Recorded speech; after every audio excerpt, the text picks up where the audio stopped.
is Evelina. I am a pastry chef. This is Napoleon cake with matcha coconut cream. Okay, we are ready to start. Sift the flour, add some salt, then combine together yogurt and egg yolk. Add the yogurt mixture, cubes of butter, and knead the dough until you get the smooth texture. Divide the dough on 8 equal parts. Using a flour, roll out each piece into a thin sheet. Bake until it's golden brown and crunchy. For the coconut matcha cream, mix matcha with a small amount of water.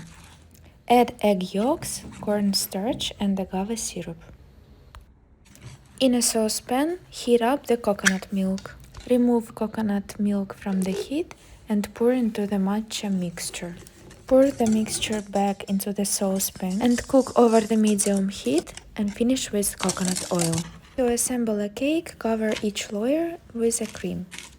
Repeat with the remaining layers and cream. Refrigerate the cake overnight and cover with a crunchy leftovers and coconut chips. I love the earthy flavor of matcha and crunchy coconut in this cake. Enjoy!